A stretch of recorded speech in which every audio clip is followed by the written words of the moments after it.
जी, हमारे साथ इस इवेंट में डिप्लॉयर्स.pk के इस इवेंट में जनाब अकील अब्बास साहब भी मौजूद हैं। उनको भी एज अ गेस्ट इनवाइट किया गया था और डेफिनेटली जब इनविटेशन गई है तो इस पर्पस के लिए ताकि जो यंगस्टर्स हैं उनके साथ इनका इंटरेक्शन हो। अकील अब्बास साहब बेसिकली टेक्सटाइल के शोबे से मुंसलिक हैं और इन्होंने तकरीबन 10,000 स्टूडेंट्स जो हैं वो इन्होंने पढ़ाए हैं और अभी ये प्रोसेस स्टिल चल रहा है। तो आए जानते हैं कि ये ऐसा कैसे इन्होंने मुमकिन किया और क्या आगे इनकी क्या प्लान्स हैं और फ्यूचर में क्या करने जा रहे हैं।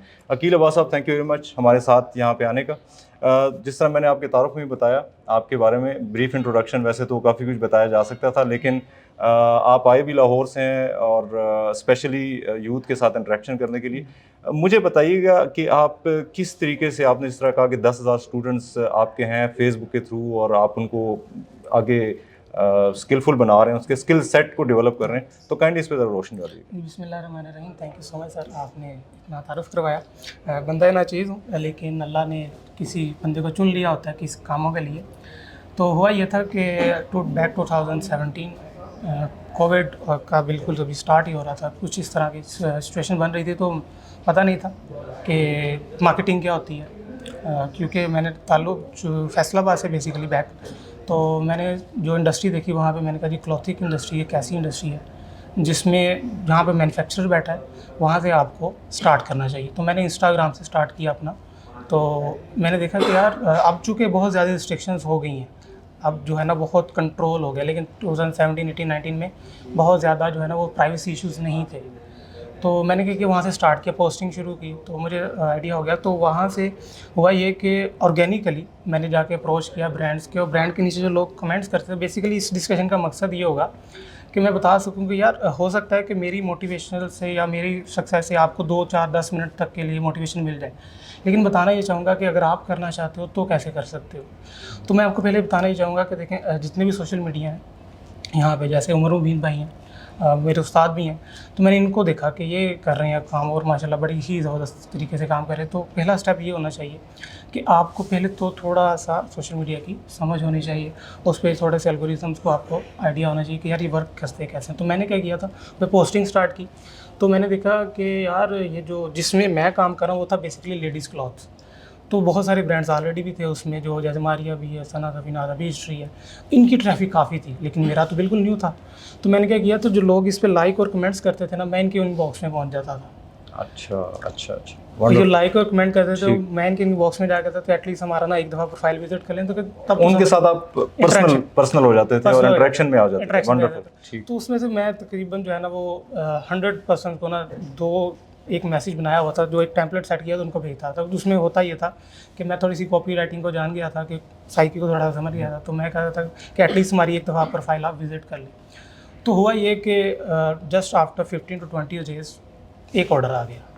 तो मैंने कहा भाई ये काम अच्छा है, चल सकता है। तो फिर मैंने उसको थोड़ा सा अपग्रेड किया। फिर मैंने इंस्टाग्राम से शिफ्ट होकर फेसबुक पे आया, फेसबुक की मार्केटिंग को सीखा। सर उमर मुबीन साहब का बड़ा इसमें कंट्रीब्यूट है, ये यूट्यूब पे सिखाते थे। तो मैंने फिर एड्स बनाना शुरू किया, और उसमें मैंने क्या किया कि मैंने डायरेक्ट कस्टमर को टारगेट ही नहीं किया। क्योंकि कस्टमर को आप टारगेट करते तो उससे कम्युनिकेशन और फिर बड़े उसके सवालात और जवाब, मैं इनसे बचना चाहता था। अच्छा। पहले साल तो मैंने कम्युनिकेट किया सबसे, लेकिन उसके बाद मैंने 2019 में ये किया कि मैंने कस्टमर को डायरेक्ट अप्रोच करने के बजाय मैंने क्या किया, रीसेलर्स की टीम बिल्ड करना शुरू की।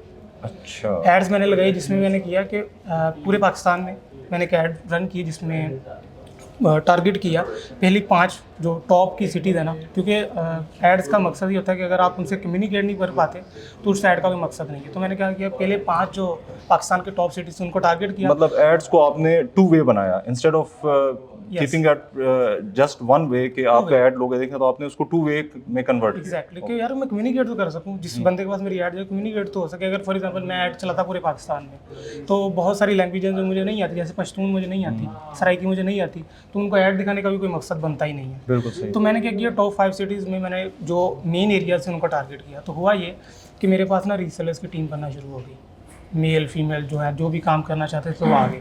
तो मैंने व्हाट्सएप बिजनेस तब नया नया आया था, तो उसके अंदर एक फीचर होता है ब्रॉडकास्टिंग का। तो होता यह था कि 20 से 25 डिज़ाइन डेली बनते थे, हमारी अपडेट बनती थी, उसको हम अपडेट बोलते हैं, यानी कि ड्रेस की पिक्चर, उसकी ओपन पिक्चर और डिटेल। तो मैंने रीसेलर्स को ब्रॉडकास्टिंग के थ्रू मैसेज फॉरवर्ड करना शुरू किए। हुआ ये कि अब जो मुझे पहले कम्युनिकेट खुद कस्टमर से करनी पड़ती थी वो रीसेलर्स करते थे और मुझे डायरेक्ट ऑर्डर मिलता था। ओके। वो क्या करते थे, मैं जो उनके प्राइस देता था वो उसमें अपना मार्जिन रखते थे एग्जैक्टली। और वो नेक्स्ट शेयर करते। रीसेलर का बेसिकली साइकिल ये होता है। तो करते करते करते 1 मिलियन सेल, 2 मिलियन सेल, अच्छा, वंडरफुल। अब 2021 में जाके मैंने जब देखा, होता है ना कि बंदा सफ़र करता करता इस तरह आगे निकल जाता है, पता ही नहीं चलता कैसे टाइम गुजर गया। तो 3 साल के बाद जब मैंने अपने स्टैट्स देखे, जो कि लेपर्ड से आप या MNP से देख सकते हैं, अपने कोरियर से, तो मैंने देखा कि यार 7 मिलियन की सेल हो चुकी है। ग्रेट, अल्हम्दुलिल्लाह। तो फिर मैंने जो अप्रोच अपनाई तो मैंने सिखाना शुरू किया। तब वो कोविड का सीज़न आ गया था, तो फिर मैंने फेसबुक लाइव, फिर एक ग्रुप था, ठीक है, फ्रीलांसिंग का, तो मैंने वहाँ पे देखा कि यार लोगों को बिल्कुल ये चीज़ का आइडिया नहीं है, मतलब ये वे क्रैक उनको आता ही नहीं है। अकील साहब, कहने का मकसद ये हुआ कि आपने खुद जो चीज़ सीखी काफ़ी टाइम ले करके, जी, जी। और उससे काफ़ी आपने फ़ायदा भी लेना शुरू किया, तो आपको फिर ये ख्याल आया कि ये फ़ायदा मुझ तक महदूद ना रहे, मैं इसको आगे भी करूं। और ज़ाहिर बात है, जो बेरोज़गारी का लेवल है हमारे मुल्क में, और बेरोज़गारी जिस तरीके से बढ़ रही है, आबादी बढ़ रही है, तो आपने उसमें सोचा कि आप खुद कंट्रीब्यूट करें। ये बड़ा अच्छा जज्बा है। अच्छा, ये बताइएगा, डिप्लॉयर्स.pk के आप इस इवेंट में आए हैं, तो जिस तरह का ये एक सेशन उन्होंने शुरू किया हुआ है यंगस्टर को मोटिवेट करने का, तो इसके बारे में पर्टिकुलरली आपकी क्या राय है? नहीं, डिप्लॉयर्स.pk जो एक बहुत बेहतरीन इनिशिएटिव उमर भाई एंड काजी भाई का, इसमें बेसिकली ये फोकस करें लोकल ई कॉमर्स, जो कि स्पेसिफिक हो रहा है। लोग बात करते हैं अमेज़ॉन की, ईबे की, इट्सी की, बताना ये चाहते हैं बेसिकली इनका जो कोर मकसद है, और जो हमें समझना भी चाहिए सबको, कि e commerce is only Amazon से आगे और भी हैं, बहुत सारी चीज़ें हैं। तो करना ही चाहिए, जैसे मैंने भी लोकल ई कॉमर्स ही किया, लेकिन अब चूँकि इनका मेन जो फोकस है डिप्लॉयर्स का, इनसे जुड़ने का मकसद भी यही है कि ये वो लोग हैं जिनका माइंडसेट मिलता है, जिनको वाकई ही में जो है ना नॉलेज है एग्जैक्टली मार्केट का। तो ये जो एक प्लेटफॉर्म जो आपको दे रहे हैं, उमर भाई दे रहे हैं, काजी भाई दे रहे हैं, ये इंडस्ट्री के जो मंजे हुए करैक्टर है, हमने इनसे सीखा है बेसिकली। एक्चुअली ये उस्तादा में से हैं। तो जो ये काम करें, अगर किसी को नहीं पता, कुछ सीखना चाहता है, तो डिप्लॉयर.pk से जाकर सीखें। लोकल ई कॉमर्स से स्टार्ट करें, अपने ही सर्कल से। जैसे मैंने फैसलाबाद से था तो मैंने क्लॉथिंग को टारगेट किया, आप अपने एरिया में देखें। और एक सिंपल पैटर्न है, बहुत सारे सर क्वेश्चन ये पूछा जाता है, सर किस प्रोडक्ट में जाएँ, बेचें क्या, ये समझ ही नहीं आती लोगों को। तो एक सिंपल सा रूल है, 1 लाइनर में अगर आप मैं डिफाइन करना चाहूँ, तो देखो यार, जो चीज़ ऑफलाइन सेल हो सकती है ना, जिसकी ऑफलाइन मार्केटिंग है, वो ऑनलाइन भी हो सकती है। ऑनलाइन भी हो सकती है। Thank you very much Akeel साहब, हमारे साथ यहाँ पे आने का, और थैंक यू अपना एक्सपीरियंस शेयर करने का। Thank you.